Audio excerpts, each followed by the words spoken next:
વંદન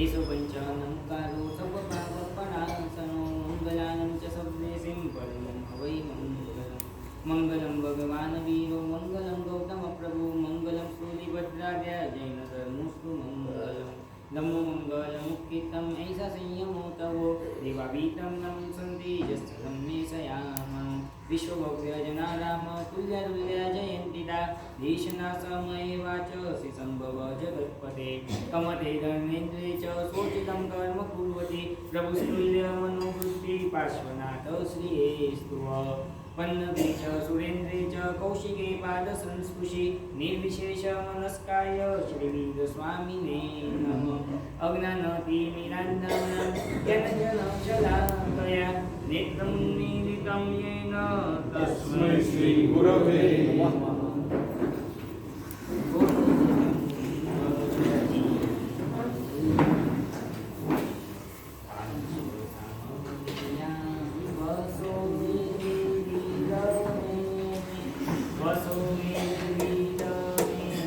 बसो मेरे दिल में पार्श्व सांभळिया बसो मेरे दिल में। પોષદશમી મહાપર્વ પરમાત્માના બે કલ્યાણના દિવસો ગઈકાલે પૂર્વ ભૂમિકામાં તમને વાત કરી હતી કે પરમાત્માના ચરિત્ર સાથે પરમાત્માની આ કૃતિ સાથે એક સંવેદનાત્મક વિચારણા આપણે કરવાની છે। હમણાં જ 15-20 મિનિટ પહેલા મેં જે વસ્તુ કીધી એ ફરી પાછી એક વાર કહી દઉં। બહુ જ કટોકટી અને ભયના વાતાવરણમાં અત્યારે આપણે બધા જીવી રહ્યા છીએ અને આ ભયના નિવારણ માટે વર્ષો પૂર્વે 14 પૂર્વધર પરમાત્માના શિષ્ય ભદ્રભાવ સ્વામીએ જે સ્તોત્રની રચના કરી એ મહામંગલકારી ઉવસગરમ સ્તોત્ર એના જાપમાં આપણે બધાએ એક જ સંકલ્પ કરવાનો છે કે આખા વિશ્વને શાંતિ, પ્રશાંતિ, પ્રસન્નતા, સમાધિ પ્રાપ્ત થાય। તો ખાસ આજે જે લોકો થોડા ઘણા પણ મોડા પડ્યા હોય બહુ જ ઉત્તમ જાપ છે। આ સ્તોત્રની રચના આ જ હેતુથી થઈ હતી અને એ આજે વર્ષો પછી ફરી પાછા આપણે એ જ હેતુથી કરી રહ્યા છીએ। તો અવશ્ય બધા સમયસર પધારજો। માત્ર 108 ઉવસગ્રહનો જાપ બહુ લાંબો સમય નથી કે આપણે તકલીફ પડે, તો ખાસ બધા એનો ઉપયોગ રાખજો। ગઈકાલે એક વિચારણા કરી હતી પાર્શ્વ સામળિયા વસો મેરે દિલ में। 4 પ્રશ્નો મેં મૂક્યા હતા કે પરમાત્માને હૃદયમાં શા માટે વસાવા છે। પ્રશ્ન નંબર 2, પરમાત્મા હૃદયમાં ક્યારે પ્રવેશે। પ્રશ્ન નંબર 3, પરમાત્માને કઈ રીતે હૃદયમાં વસાવા છે, એટલે કઈ રીતે ભગવાન પ્રવેશ કરે। અને નંબર 4,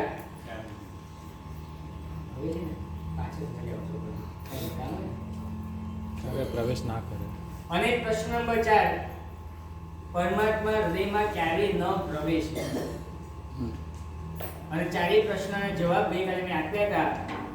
પાર્શ્વ સામલ્ય વસો મેરે દિલ में આ અવાજ નાભીમાંથી નીકળવો જોઈએ। પ્રશ્ન પહેલાનો જવાબ છે કે પરમાત્માને શા માટે હૃદયમાં વસાવા છે ને કલ્યાણ મંદિર સ્તોત્રનો મેં તમને ઉદાહરણ જાપ પાઠ આપ્યો હતો કે રુદ્વર્તિની ત્વયી વિભો શિખરી ભવંતી જંતો ક્ષણેન નિબિદાપી કર્મબંધા। ભગવંત મારા હૃદયમાં અનાદિકાળના જે કર્મો છે, કશાયો છે, કુસંસ્કારો છે એ બધાને મારે દૂર કરવા છે ને એની માટે આપણે હૃદયમાં પ્રવેશ કરવો જ પડશે। ભગવાન હૃદયમાં ક્યારે પ્રવેશે એનો જવાબ આપ્યો તો કે જ્યારે એક બાળકને ભય લાગે છે, પોતે એકલો છે એ ખ્યાલ આવે છે અને પોતે અસમર્થ છે આ જ્ઞાન થાય ત્યારે એના મોઢામાંથી એક ચીસ નીકળે છે મમ્મી, અને મમ્મી દોડતી આવે અને મમ્મીના એ પાલવને પકડી અને બીકર એવો બાળક પણ બહાદુર બની જાય છે। વર્તમાન કાળમાં વિષય અને કષાયના કારણે ભગવાન અમે પણ ભયભીત છીએ। આ વિષય અને કષાય જે અમને પજવી રહ્યા છે અને દુઃખી કરી રહ્યા છે, આ વિષય અને કષાય જે અમને હેરાન કરી રહ્યા છે, એનાથી અમારે મુક્ત થવું હોય તો ભગવાન તારે આવવું જ પડશે. તારા વિના મેં અસમર્થ છે. આવો નાભીમાંથી નાદ ક્યારે નીકળશે? તો જો કદાચ આપણે એવા અહંકારમાં લાજતા હોઈએ કે આપણા વિષયને કશાયને આપણે કાબુમાં લાવી શકશું તો આપણે ભ્રમણા છે. વર્ષો પૂર્વે કથાનક આલેખાયેલું હતું. કાલ્પનિક કથાનક છે પણ બહુ મજાનો ઉપનય છે. જંગલનો રાજા સિંહ એક દિવસ તકલીફમાં આવ્યો અને ત્યાંથી પસાર થતા એક શિયાળે સિંહની મદદ કરી. કૃતજ્ઞતાવશ સિંહે શિયાળને કીધું કે ભાઈ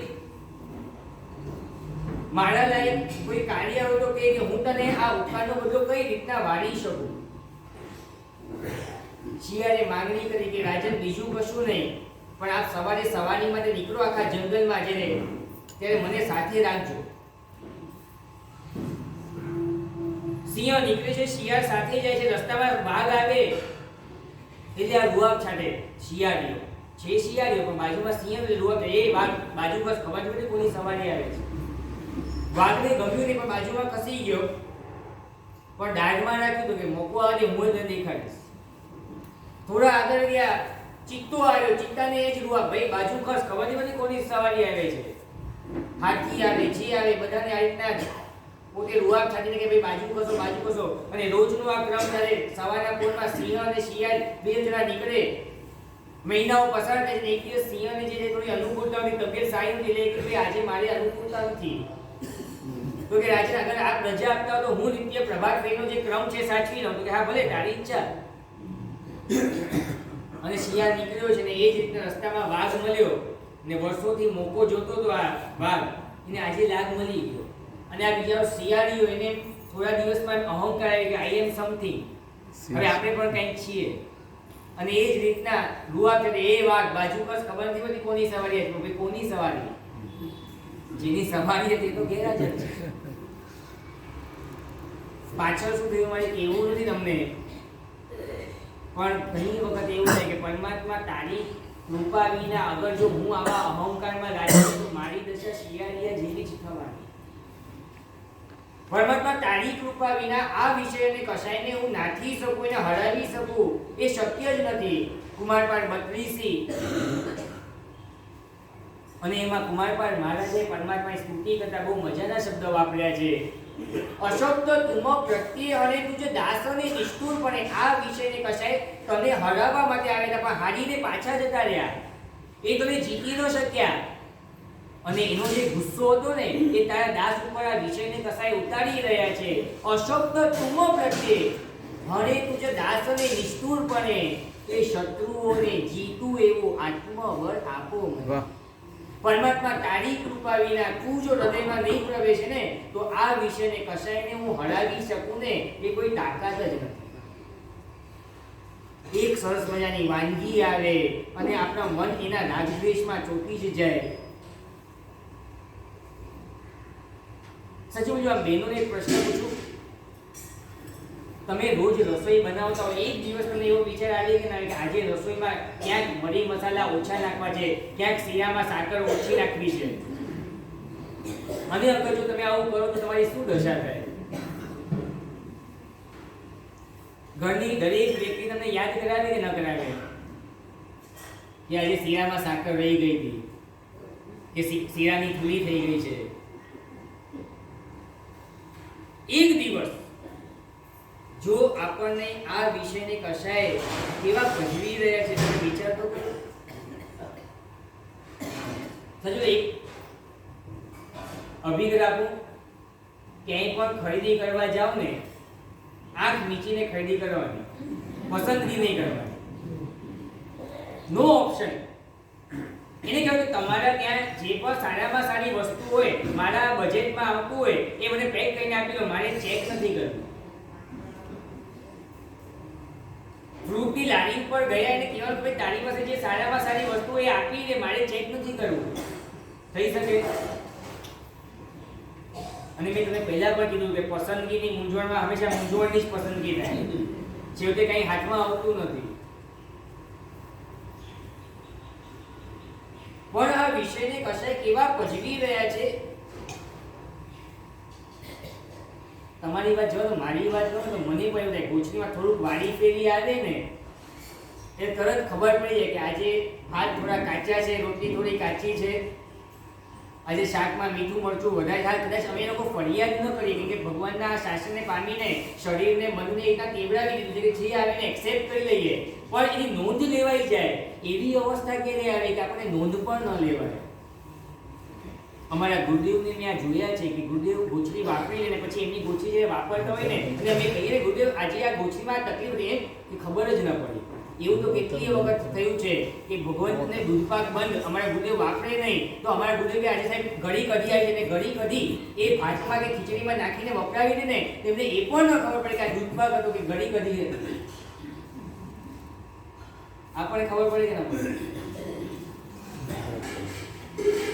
આપણી આ અવસ્થા ક્યારે આવશે? પરમાત્માની પ્રાર્થના કરે છે કે આ વિષયને આ કશાય મને આટલા બધા પચવી રહ્યા છે તારા વિના. આજે આ પાર્શ્વનાથ ભગવાનની આરાધના શેની માટે કરવાની? આપણે એમ સવારના સરસ મજાની સ્તુતિ બોલ્યા કમતે રણેન્દ્રે ચ સોચિતમ કર્મ કુર્વતિ પ્રભુ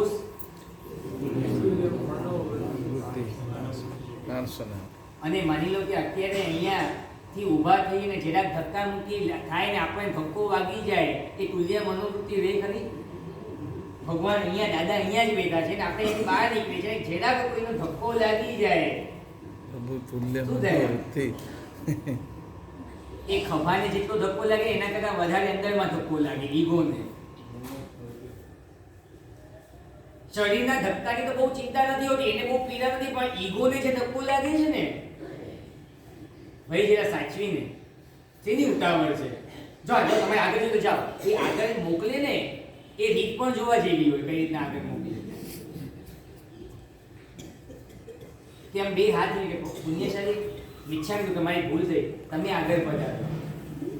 શેના વિચ્છામી દુકમ ભાઈ? પ્રભુ તુલ્ય મનોવૃત્તિ પરમાત્માને જે પ્રાર્થના કરે ભગવાન તું મારા હૃદયમાં આવ ને કેમ કે મારી દશા બહુ દરિદ્રી છે. ગુણોની બાબતમાં હું એકદમ દરિદ્ર છું. તારા જીવનમાં જે ગુણો છે મારે જોઈએ છે.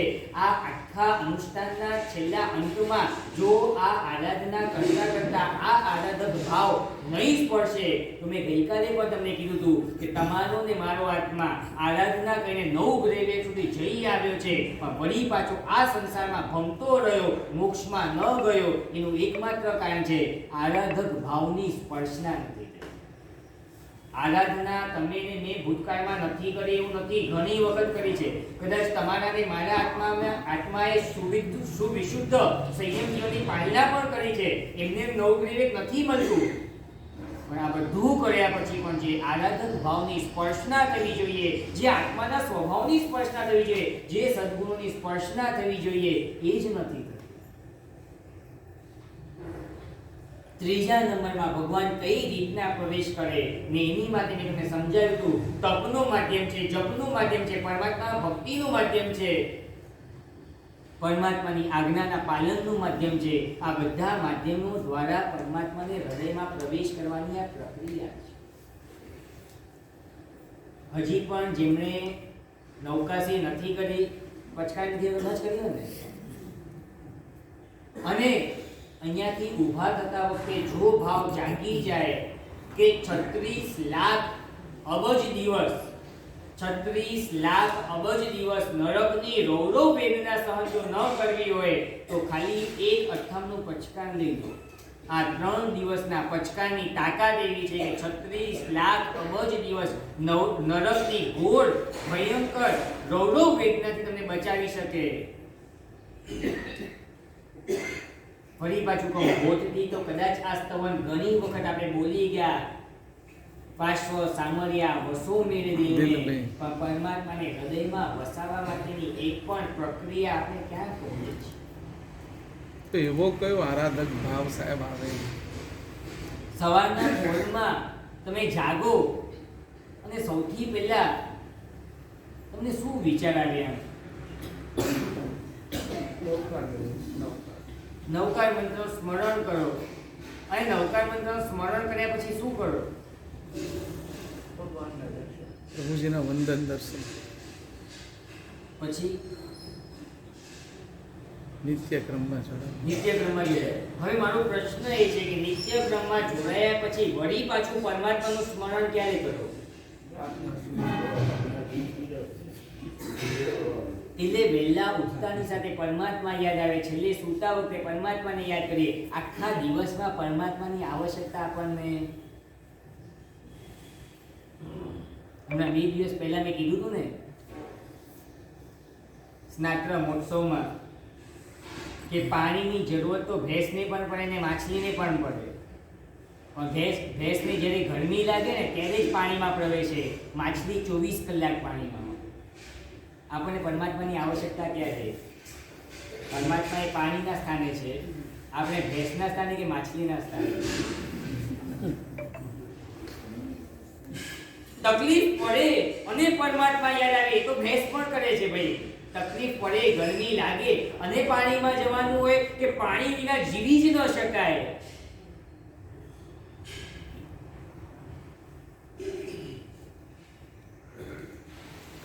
તમે ચા આવી ગઈ હોય, ચાલીકા અંદર થી નાસ્તો લાવતા એ 2 સેકન્ડ 5 સેકન્ડ 10 સેકન્ડની વચલા ભાગમાં તમને શું વિચાર આવતા હોય?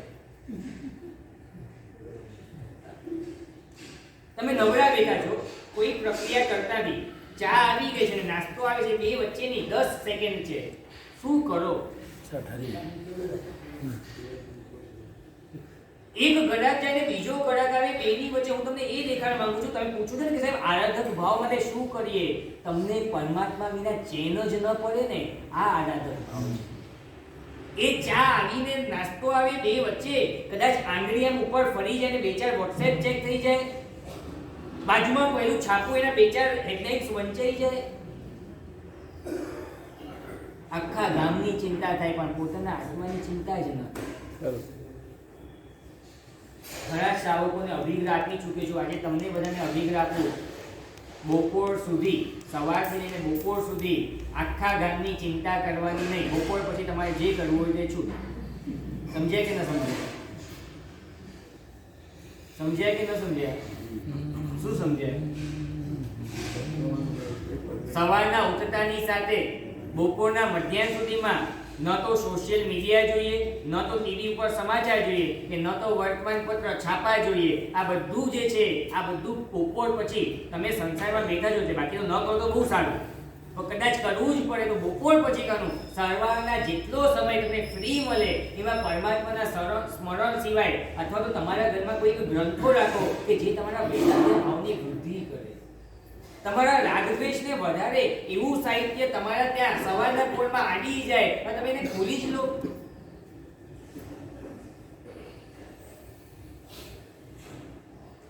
હું એમ નથી કહેતો કે તમે તમારા સંસારમાં બેઠા બેઠા તમે વર્તમાન જગતનું ન જાણો, પણ કમસે કમ બપોર સુધી તો છોડી શકાય કે ન છોડી શકાય?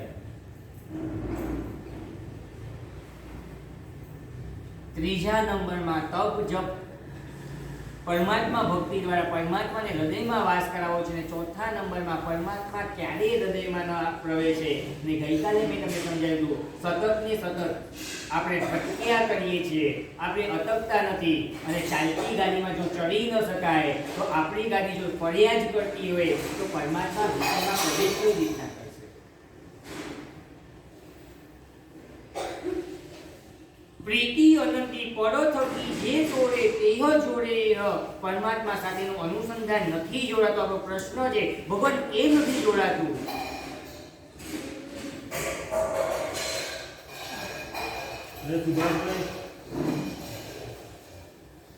પરમાત્મા સાથેનું એ અનુસંધાન કેમ નથી જોડાતું? એનું એકમાત્ર કારણ કોઈ હોય તો કે આપણે પરથી છૂટા જ નથી પડતા. સતત અને સતત પર ભાવોમાં, પર પદાર્થોમાં એટલા રચ્યા પચ્યા રહીએ છીએ, પરમાત્મા ક્યાંથી પ્રવેશે? પર ભાવો, પર પદાર્થો સમજો કે ન સમજો? બહુ ટૂંકી વ્યાખ્યા છે. તમારા જન્મ પહેલા જે હતું ને મળ્યા પછી જે તમારી સાથે રહેવાનું હતું એવા સંપત્તિ, સ્વજન, સત્તા, સામગ્રી, જે કંઈ પણ XYZ છે બધું પર છે. આખો દિવસ જો એમાં જ રચ્યા પચ્યા રહીશું તો પરમાત્માનો વાસ હૃદયમાં કઈ રીતના કરાવશું?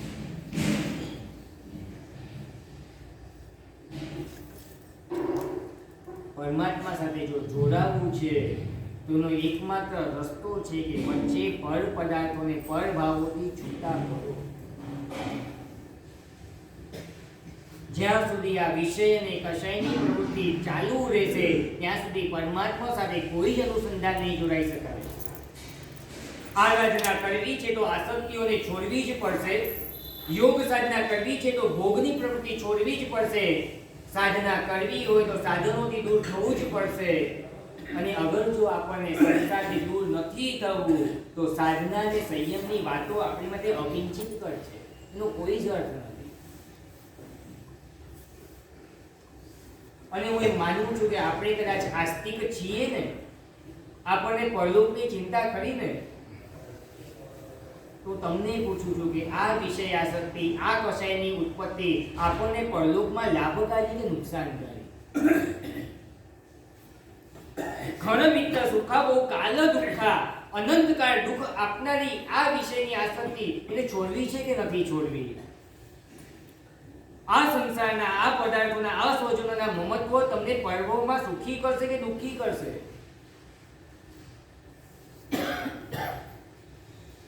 તમે તો અમને નથી જોતા સાહેબ, અમને ઓળખ્યા. ભાઈ તમારી ઓળખાણથી છૂટવા માટે તો અમે અહીંયા આવ્યા. આ શેની માટે લીધું? પાછા તમે મને મળવા હોય પાછા મને પૂછ્યું સાહેબ મને ઓળખ્યા? અને ભાઈ હું તમને બહુ સારી રીતે ઓળખું છું, પણ તમે જે ઓળખાણ આપવા માંગો છો એમાં મને રસ નથી ને મને જે ઓળખાણ તમને આપી છે એમાં તમને રસ નથી. પરમાત્માએ શાસ્ત્રકાર ભગવંતોએ સરસ મજાની એક ઓળખ આપી છે કે તમે કોણ છો, તમે શુદ્ધ આત્મા છો. એ ઓળખ મારે તમને આપી છે, એમાં તમને રસ નથી. અને તમે મારી પાસે આવો સાહેબ મને ઓળખ્યા, અને તમે જે ઓળખાણ આપવા માંગો છો એમાં મને રસ નથી.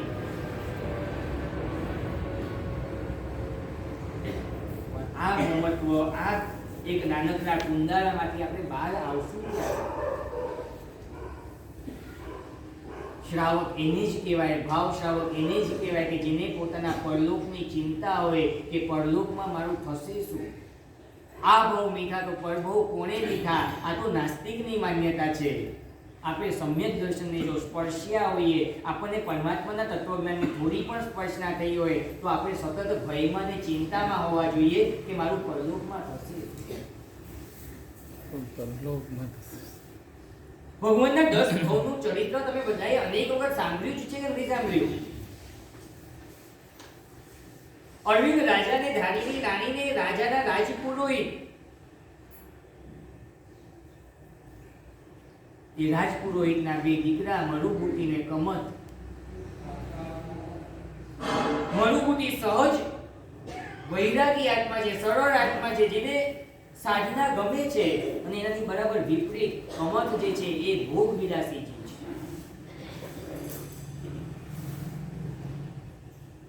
જ્યાં ગુરુ ભગવાનનો યોગ થાય ત્યાં ગુરુ ભગવાનના પ્રવચનો સાંભળી અને મરુભૂતિનો આત્મા વધારે ને વધારે વૈરાગી થતો. અમારા ગુરુદેવ ખૂબ મજાની વાત મને ઘણી વાર કહેતા, આ પ્રવચનની પાઠ એ વિદ્વત્તાના દર્શન માટે નથી. આ પ્રવચનની પાઠ એ વિદ્વત્તાના દર્શન માટે નથી કે હું બહુ ભણેલો છું ને આ દેખાડવા માટે આ પાઠનો ઉપયોગ નથી કરવાનો. ઘણી વખત મને લોકો પૂછે કે સાહેબ જીવ વિચાર, નોતત્વ, દંડક, લઘુ સંગ્રહની કોઈ આગમોના વ્યાખ્યાનો આપ કરો કે ન કરો? તમને ખબર છે પરમાત્માની કેવલતાની પ્રાપ્તિ હંમેશા પછી થાય, વિતરાગતાની પ્રાપ્તિ હંમેશા પહેલા થાય. એનો હેતુ શું ખબર છે? કે અગર જો વિતરાગતા ન હોય અને કેવલતાની પ્રાપ્તિ થઈ જાય તો એ રાગ દ્વેષ મોહમાં પરિણમે છે. અને એ રાગ દ્વેષ મોહના પરિણામ નાશ પામી જાય પછી જ જ્ઞાનની પ્રાપ્તિ થાય. એટલે કે જીવનમાં જ્ઞાન કરતા પણ વિતરાગતા એટલે કે રાગ દ્વેષનો અભાવ એટલે કે વૈરાગ્યની આવશ્યકતા વધારે છે. અને માટે ગુરુદેવ મને હંમેશા કહેતા પ્રવચન એવા આપવાના કે જેમાં જ્ઞાનની વૃદ્ધિ થાય એ બીજા નંબરમાં છે, વૈરાગ્યની વૃદ્ધિ થાય એ પહેલા નંબરમાં છે. મારી પાસે જ્ઞાન ઓછું નથી, હું એ ભણ્યો છું, પણ મારા જ્ઞાનનું પ્રદર્શન કરવા કે ભાઈ મને કેટલા આગમો આવે છે, મને કેટલા શાસ્ત્ર પાઠો આવે છે, આ પાઠ એની માટે નથી. તમને આ લોકોની છે ને બહુ મોહાધીન દશા છે. માની કે એક મહાત્મા અહીંયા પાઠ ઉપરથી એમ બોલે કે રાત્રિ ભોજન છોડવા જેવું છે, એ તમને વધારે વાલા લાગે કે કોઈક મહાત્મા સંસ્કૃતના પાઠો ફટફટ શાસ્ત્ર પાઠો બોલતા હોય તમને લાગે આ મહાત્મા બહુ ઉત્તમ? એટલે જે મહાત્માએ બોલ્યા કે રાત્રિ ભોજન છોડવા જેવું છે, એ મહાત્મા પરમાત્માના વચન નથી બોલતા? તમે કઈ રીતના બાયફર્કેટ કરો છો કે આ મહાત્મા વધારે ઉત્તમ છે કે આ મહાત્મા વધારે શાસ્ત્ર પાઠ આપે છે? એટલે અમારા ગુરુદેવ કહેતા અને મને આ વાત બહુ ગમતી કે વાંચના જ્ઞાનાભ્યાસ તો નીચે ઉતરીને પણ તમે કરાવી શકશો, એટલે કે ઉપર હું તમને ભણાવી શકું. આ પાઠ તેની માટે છે તો કે વૈરાગ્યની વૃદ્ધિ માટે છે. અહીંયાથી એવી જ દેશનાવીને માટે જ અમારા ગુરુદેવનું વિશેષણ હતું વૈરાગ્ય દેશનાવ. અમારા ગુરુદેવ ભુવનબાનુ શ્રીશ્વરજી મહારાજા અને પ્રેમ શ્રીશ્વરજી મહારાજા એમના શિષ્યોને એમ કહેતા કે સાધુ ભગવંતે પ્રવચન શ્રવણ નહીં કરવાનું, એ ગૃહસ્થ માટે હોય. પણ જો મુનિ હેમચંદ્રજીએ જો પ્રવચન આપતા હોય ને અને કોઈ પણ મહાત્માને પ્રવચન સાંભળવા જવું હોય તો જવાની છૂટ છે. એનું કારણ એ હતું કે એમની દેશના એ વાંચના જેવી જ હતી, એમાં નીકળતો વૈરાગ્ય જ પીરસાય. અને ગુરુદેવ મને કહેતા કે આ વ્યાખ્યાન એ એટલા જ માટે આપવું જોઈએ કે સામે બેઠેલી વ્યક્તિઓના જીવનમાં એ વૈરાગ્યની વૃદ્ધિ થાય, એમના જીવનમાં વૈરાગ્યનો દીવડો પ્રગટે, એમને આ સંસાર ઉપર ધિક્કાર થઈ જાય, સંસાર પ્રત્યે નિર્વેદ જાગે, એમને પરમાત્માની આજ્ઞા પ્રત્યે સંવેગ જાગે, એમને મોક્ષની અભિલાષા થાય ને, એ જ પ્રવચનનો સાર છે, બીજું કશું જ નથી.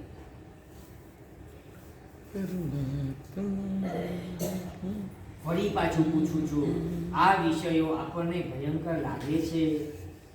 ગઈકાલે મેં તમને પૂછ્યું હતું કે ધગધગતો તવો એ જેવો તમને ભયંકર લાગે એવો જ સ્પર્શ ન સુખો તમને ભયંકર લાગે છે? ધગધગતા ઉકળતા તેલને તમે જેટલા ભયંકર માનો છો, રસનેન્દ્રિયના પદાર્થોને તમે એટલા જ ભયંકર માનો છો? અને એક પ્લાસ્ટિકનો ઝેરી ધુમાડો તમને જેટલી અકળામણ ઊભી કરે છે, સરસ મજાની સુગંધ તમને એટલી જ અકળામણ ઊભી કરે સેન્ટની કે નહીં? જોયેલા રૂપ, જોયેલા મનોરમ દ્રશ્ય એ તમને આંખમાં ગયેલા લાલ મરચાની ભૂકી જેવા વેદનાત્મક લાગે, પીડા આપે? કાનમાં ગયેલું ધગધગતું શીશુ જેટલી પીડા આપે એટલી જ પીડા સુમધુર સંગીતને શબ્દો કે વિલાસી ગીતો તમને આપે જ કે નથી આપતા? અને જો તમારો જવાબ ના હોય તો ખરેખર બહુ દર્દનાક પરિસ્થિતિ છે.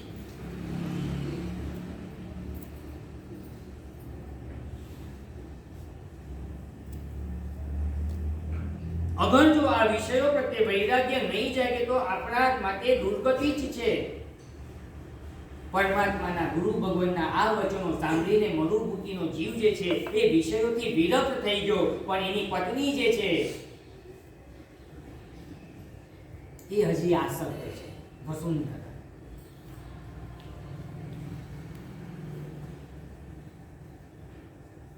અને પોતાના પતિની વિરક્તિને જોઈને આ વસુંધરા જે છે એ એકચ્યુઅલી તો ધર્મપત્ની એને કહેવાય કે જે પતિના પગલે પગલે ચાલે, એટલે કે પતિએ જે ઉત્થાનનો માર્ગ સ્વીકાર્યો છે એ ઉત્થાનના માર્ગે ચાલવું જોઈએ, પણ એના બદલે આ વસુંધરાને સુખ દુર્મતિ સૂજી છે કે એને પતનનો માર્ગ સ્વીકાર્યો. અને આ વિષયની ભયંકરતા તમે જુઓ કે આ વિષયોની આસક્તિએ બધી જ મર્યાદાઓના ભાન ભૂલાવી દીધા. એ નીતિ વાક્યો પણ એ ભૂલી ગઈ કે જેઠ એ તો પિતા સમાન કહેવાય, ભાભી તો માતા સમાન કહેવાય, ને કમત પણ આ વાક્યો ભૂલી ગયા. ઘટના તમને બધાને જ ખબર છે. કમથની પત્ની એને ધીમે ધીમે આ વસ્તુની ગંધ આવી ગઈ, કેમ કે શાસ્ત્રકાર ભગવાન એમ કહે છે પાપ छिपाया ના छिपे, छिपे તો મહાભાગ. દાઢી ડૂબી ના રહે રૂ લીપેતી આગ. તમે આગ પર ગમે તેટલા રૂના ઢગલા કરી નાખો તો પણ એ આગ બહાર આવી જ જાય. એમ પાપને છુપાવવા માટે ગમે તેટલા પ્રયત્ન કરો, એ પાપ એક દિવસ પોત પ્રકાશે જ. ધીમે ધીમે આ વાત વરુણા સુધી આવીને વરુણા જ્યારે મરુભૂતિને વાત કરે છે કે ભાઈ સાંભળ્યું તમારા ભાઈ અને તમારી પત્ની એની માટે આવી વાત આવી છે. અને આ પરમાત્માનો આત્મા કેટલો બધો સરળ છે, કાન બંધ રહે છે કે આ તમે શું બોલ્યા, મારા મોટા ભાઈ આવા ન જોવે, સરળ આત્મા છે, ભદ્રિક આત્મા છે, પરમાત્માનો જીવ છે. સચિવ જો આપણને કોઈક નિંદાના સમાચાર મળે, આપણે ખણખોદ કરીએ કે આપણે કહીએ નાના ભાઈ મારે આ નથી સાંભળવું, આપણને એમાં રસ પડે ને, શું બન્યું જ્યારે કહો તો આગળ શું બન્યું, કેવી રીતના બન્યું, આખી ઘટના આપણે સાંભળીએ કે કાન બંધ કરી દઈએ, ના પાડી દઈએ કે ભાઈ મારે નથી સાંભળવું. પરમાત્માના આત્માને એમાં રસ નથી, આપણને રસ છે એ જ દેખાય છે કે આપણી માટે પરમાત્મા બનવું બહુ અઘરું છે. જ્યાં સુધી ભીતરમાં રહેલા આ દોષો, આ દુર્ગુણો દૂર નહીં થાય ને ત્યાં સુધી પરમાત્માના માર્ગ ઉપર ચાલવું બહુ અઘરું છે. ને માટે જેવું કહેવાય છે, મહાવીર તારા માર્ગથી અમે લાખો યોજન, જે તે વર્જ્યા વેગડા તે મેં આગા લીધા. પરમાત્મા તું જે વસ્તુને છોડતો જાય છે, હું એ વસ્તુને સ્વીકારતો જાઉં છું. મારા જેવો અવરચંદો આ દુનિયામાં કોઈ નથી. ને માટે જ આ પાછળના ભગવાનની સ્તવનામાં એમ કહે છે, ભગવાન મુજ સરીખા મેવાસીને જો તું તારે, સામાન્ય વ્યક્તિને તારી દે ને એમાં કોઈ હોશિયાર નથી. મારા જેવો વિચિત્ર માણસ, અવરચંદો માણસ, મેવાસી એટલે કેવો, તું જે ના પાડે એ જ હું કરું, આવો અવરચંદો છું. ભગવાન તું મને તારી દે. આપણા સંસારના પરિભ્રમણનું એકમાત્ર કારણ કોઈ હોય તો આ 6 અક્ષર છે, અવરચંદાય. આખી જિંદગી આપણે આ જ કર્યું છે, હવે ક્યારે સીધા થઈશું? એ પરમાત્માની આજ્ઞા જે આપણને તારનારી છે, એ આજ્ઞાઓથી વિપરીત જીવન ક્યાં સુધી જીવવું છે? એક વસ્તુ સમજી રાખજો, આ યોગાને સ્વીકાર્યા પછી, પરમાત્માના આ 5 મહાપને સ્વીકાર્યા પછી અગર જો મારું જીવન પણ પરમાત્માની આજ્ઞાથી નિરપેક્ષ બનતું જાય ને તો આ વેશ મને નરકમાં જતા અટકાવી નહીં શકે. વિચાર તો કરો, આ સર્વવેદને 5 મહાવ્રત સ્વીકાર્યા પછી પણ જો આજ્ઞા નિરપેક્ષ જીવન હોય તો અમારી પણ આ દુર્દશા થાય તો તમારી શું હાલત થશે? કોઈ જ ભય નહીં તમને. કદાચ આમ સંધ્યા આજે પડે તો આજે આંખમાંથી દળદળ આંસુ પાડજો કે પરમાત્મા તારું શાસન મળ્યા પછી મારી આડી કેવી માયકા લેતા, આવું નપુંસક પણ કે તારા માર્ગ પર હું ન ચાલી શકું. એક વાક્ય લખવું હોય તો બરાબર લખી રાખજો, મનને માયકાંગલું બનાવે એનું જ નામ સંસાર, મનને મજબૂત બનાવે એનું જ નામ સંયમ. અમે આ માર્ગ એટલા જ માટે સ્વીકાર્યો છે કે અમારે મજબૂત બનવું છે. પરમાત્મા તારા રસ્તે અમારે ચાલવું છે. આ સંસારમાં રહીને તારી આજ્ઞા પ્રમાણે અમે જીવી શકીએ ને એ શક્ય જ નથી, કેમ કે આ સંસાર એનું જ નામ છે કે જે મનને માયકાંગલું બનાવે. મનને મજબૂત બનાવવું હોય તો આ વેશ સ્વીકારવો જ પડે. અહીં બેઠેલી વ્યક્તિઓને મારે પૂછવું છે, તમારે તમારા સંતાનોને માયકાંગલા બનાવવા છે કે મહાવીર બનાવવા છે? અગર જો તમારે તમારા સંતાનોને માયકાંગલા બનાવવા હોય ને તો તમારી સાથે એને રાખજો, એને સંસારમાં મૂકી રાખજો. પણ જો મહાવીર બનાવવા હોય ને તો એકમાત્ર રસ્તો છે એને સદગુરુના પાસે મોકલી દેજો. સંસારમાં મેઘાની વ્યક્તિ ક્યારેય પણ મજબૂત બની જ નથી શકતી, એ માયકાંગલી જ બને. એક દ્રષ્ટાંત વાંચ્યું હતું, કાલ્પનિક દ્રષ્ટાંત છે પણ એમાંથી ઉપનય બહુ સારો છે. એક વ્યક્તિ જે છે ડોક્ટર પાસે જાય છે, ડોક્ટરને કહે છે કે ડોક્ટર બહુ તકલીફમાં છું. એ તકલીફ શું છે? તો કહે છે કે રોજ મને એક સ્વપ્ન આવ્યા કરે છે. ડોક્ટરે પૂછ્યું, અચ્છા એટલે તમને સ્વપ્ન આવે છે ને તકલીફ છે? કે સાહેબ ડોક્ટર સાહેબ તમે સાંભળો મારી વાત. ઓકે કે ભાઈ બોલો, તમને સ્વપ્ન કેવું આવે છે? કોઈ દયાનું સપનું આવે છે? કેવું સપનું આવે તમને? તો કે એવું છે કે મારે સ્વપ્ન છે રોજ એક જ પ્રકારનું આવે કે સવારના ઉઠી અને હું ગાર્ડનમાં વોક કરવા જાઉં છું. હું આમ આટા મારતો ત્યારે બાજુમાં જ, મારી બાજુમાં જ એક સરસ મજાની યૌવન એટલે કે યુવતી મારી સાથે સાથે ચાલતી હોય. હું 3-4 આટા મારીને થાકું એટલે હું બાકડે બેસી જાઉં. એ યુવતી પણ મારી બાજુમાં બાકડે બેસી જાય. થોડીક વાર થાય એટલે એ યુવતી ઊભી થઈને ચાલવા માંડે, હું પણ એની પાછળ ચાલવા માંડું. એ ઘરે પહોંચીને ઘરનો દરવાજો ખોલીને મારી આંખ ખુલી જાય. ડોક્ટરે કહ્યું કે ઓકે, એટલે તમને આ રોજ હેરાન કરે છે આ સપનું, તમે એવું ઈચ્છો છો કે આ સપનું જો ના આવે તો તમે શાંતિથી સૂઈ શકો? તો કે ના ના ડોક્ટર સાહેબ એવું નથી. તો કે તો શું છે? કે બસ ડોક્ટર સાહેબ એવી દવા આપો ને કે આ સપનું થોડુંક લાંબુ ચાલે.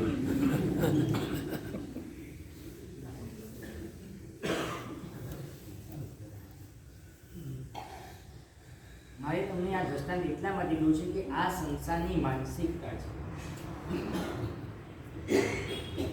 હવે આમ નથી ને કહેવત, વાંદરો ગરડો થાય તો પણ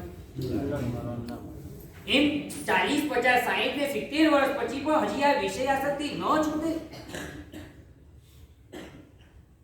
જ્યારે કોઈ વ્યક્તિને છે ને તમારી તો છે ને આ આસક્તિ ને માનસિકતા એટલી બધી વિચિત્ર છે, 40, 50, 60 વર્ષ થયા પછી સાચું બોલજો આ માર્કેટમાં જવું પડે હેર ડાય લેવા, શેની માટે? અને એક પ્રશ્ન પૂછું, તમે અગર આ હેર ડાય કરો છો તો કઈ વ્યક્તિને નથી ખબર પડતી કે તમે હેર ડાય કરી છે? કોને ન ખબર પડે? બધાને જ ખબર પડે. કોમન વસ્તુ છે ને. 40, 50 ને 60 વર્ષ પછી તમે ગમે તેટલું છુપાવવાની કોશિશ કરો, એ તમે છુપારો છો એ પણ ખબર પડે ને. તો તમારે માયાવી સાબિત થવું છે લોકોની આગળ કે મેં વાસ્તવિકતાને છુપાડી માયા કરી. આ જ સાબિત કરવું છે તમારે લોકો પાસે કે હું માયાવી છું. શાસ્ત્રકાર ભગવાન એમ કહે કે વાનપ્રસ્થાશ્રમ એટલે કે 51 આવે ને એટલે વનપ્રસ્થાશ્રમ નીકળી જાય. when your hair turns white you should turn white. એના બદલે બ્લેક કરો. ભગવાન મારે કાળા જ રહેવું છે. શા માટે આ વિષયની આસક્તિ? હું તમને એક પ્રશ્ન પૂછું, આ સફેદ વાળ એને કાળા કરવાથી તમે કોને છેતરો છો ખબર છે? તમારી જાતને, બીજા કોઈને નહીં. ઇમ્પ્રેશન સર પડી ઓફિસમાં જતા હોય એ કામકાજ માટે આ તેમ થોડુંક ઇમ્પ્રેશન બી. અને પાછા છે તમારા ગુજરાતીમાં એક કહેવત છે કે આ વાળ એમને એમ ધોરા નથી થયા. તો એ સફેદ વાળનું ગૌરવ તમે લો છો કે નથી લેતા? આવે ને કે ભાઈ સાહેબ બેસો બેસો, તમે કેટલી દિવાળી જોઈ? અમે વધારે દિવાળી. હમણાં એક ભાઈના ઘરે ગયો તો મેં આમ સમજાવવા મેં કીધું કે ભાઈ તમારા છોકરાએ સાહેબ તમને ન ખબર પડે અમે વધારે દિવાળી જોઈ છે. ભાગ્ય સાહેબ વાત તો સાચી, તમે વધારે દિવાળી જોઈ છે પણ મેં વધારે શાસ્ત્રનો અભ્યાસ કર્યો છે એનું શું? તમે એનું ગૌરવ લેતા કે આ વાળ એમને કઈ તડકામાં ધોળા નથી થયા, અનુભવથી ધોળા થયા છે. તો શું અનુભવો? મને એ તો સમજાવો. શું અનુભવ? આજ તમારો અનુભવ દેખાડે છે વાળ કાળા કરીને તમારી માનસિકતા. પ્રશ્ન મારો એટલો જ છે, પાર્શ્વ સામળિયા વસો મેરે દિલ में, પરમાત્મા તું એક વખત મારા હૃદયમાં આવી જા, કેમ કે હું અસમર્થ છું આ વિષયને કશાયોને દૂર કરવા છે. અગર જો નહીં કરું તો મરી જઈશ, પણ દૂર કરવાની તાકાત મારી પાસે નથી. માટે પરમાત્મા તું મારા હૃદયમાં આવી જા. વિષય અને કશાય ને એના શું દુષ્પરિણામ છે એની વાતો કમતના જીવનમાં એવા 7 મુદ્દા છે બહુ જ મજાના કે જે તમારા જીવનને પણ સ્પર્શે છે. શા માટે કમતના જીવનમાં દુર્દશા આવી, દુર્ગતિ આવી, એના 7 મુદ્દા, એની બહુ જ રોચક વાત આવતીકાલે પ્રવચનમાં કરીશ. અને આવતીકાલે પરમાત્માનું જન્મ કલ્યાણ, અનેક વખત અત્યાર સુધી આપણે પરમાત્મા માગેશ્વરી ભગવાનનું જન્મ કલ્યાણ પૂછ્યું, અનેક વખત પરમાત્મા માગેશ્વરીનું જન્મ વાંચન પણ ઉજવ્યું. બંને વસ્તુ અલગ છે. એક ચૈત્ર સુદ 13 ના દિવસે જન્મ કલ્યાણ ઉજવ્યું હશે અને એક ભાદરવા સુદ એકમ ના દિવસે આપણે જન્મ વાંચન પણ ઉજવ્યું હશે. પણ આજ દિન સુધી મને કેતનભાઈ એવું કહેતા હતા કે ભગવાન અમારા સંઘમાં પાર્શ્વનાથ ભગવાનનું જન્મ કલ્યાણ ઉજવાયું હોય, એટલે કે જન્મ વાંચન થયું હોય અને પારણું ઝુલાવ્યું હોય એવો પ્રસંગ હજી સુધી નથી થયો. અને મારા ગુરુદેવ સાથે 21 વર્ષ જે હું રોકાયો એમાં પણ આવું મેં કંઈ જોયું નથી. અને કદાચ ભારતભરમાં ક્યારેય પણ આવું બનતું નહીં હોય એવું હું અનુમાન કરું છું કે પાર્શ્વનાથ ભગવાનનું પારણું ઝુલાયું હોય. અને વિશ્વ નદીકર સંઘ એ હંમેશા કંઈક નવું, કંઈક હત્કે કરવા માટે પ્રચલિત છે. આખા અમદાવાદમાં જે ન થતું હોય વિશ્વ નદીકર જૈન સંઘમાં થતું જ હોય. તો આ વખતે આવતીકાલે બરાબર આ જ રીતના આપણે બધા જ ભેગા થઈશું અને પરમાત્માનું જન્મ વાંચન કરશું. અને જન્મ વાંચન કર્યા પછી જે લાભાર્થી પરિવાર છે એ પારણું ઝુલાવશે. અત્યારે એની બોલી લઈ લેવામાં આવશે. એ પારણું જે ઝુલાવશે એના પછી સકલસિંહ સંઘ પણ પારણું ઝુલાવી શકશે. આખો દિવસ આ પારણું અહીંયા રહેવા દઈશું. તમારા જે રીતના બાળકો મહાવીર સ્વામી ભગવાનનું પારણું ઝુલાવતા હતા એ રીતના અહીંયા આવી અને આખો દિવસ પરમાત્મા પાર્થના ભગવાનનું પણ પારણું ઝુલાવી શકશે. તો આવતીકાલે સરસ મજાનો આ માહોલ. અને ફરી પાછું કહી દઉં, આ ઉવસગ્રહ મંત્ર સ્તોત્ર જાપ અત્યારે 54 વખત ચાલુ થશે. આ જાપ એ જ આપણા માટે બધા જ અંતરાયો અને બધા જ ભયોને દૂર કરનારું છે. તો ખાસ આ જાપ પૂરો થાય ત્યાં સુધી સ્થિરતા રાખજો. જાહેરાત સાંભળી અને આવતીકાલની બોલી